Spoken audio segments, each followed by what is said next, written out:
Նիկոլ Փաշինյանը իր համացանցային հարթակներից մեկում տեղադրեց տեսանյութ, որտեղ էլի հղում էր անում Ադրբեջանի ռետորաբանությանը, Գյոյչային եւ մեզ հայտնի արտահայտություններին եւ ասում, որ շատերի մոտ, եթե ոչ բոլորի մոտ հարց է առաջանում, ինչպես է Հայաստանի Հանրապետությունը պատրաստվում դիմակայել գալիք անվտանգային մարտահրավերներին, եթե Ադրբեջանի խոսույթը մեղմ ասած չի բխում խաղաղության օրակարգից։ Հարցին տվեց կարճ պատասխան մեկ բառ՝ լեգիտիմությամբ։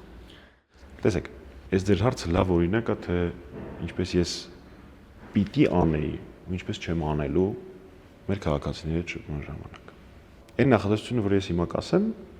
քաղաքական, դասական քաղաքական տեսանկյունից շատ մեծ սխալ է,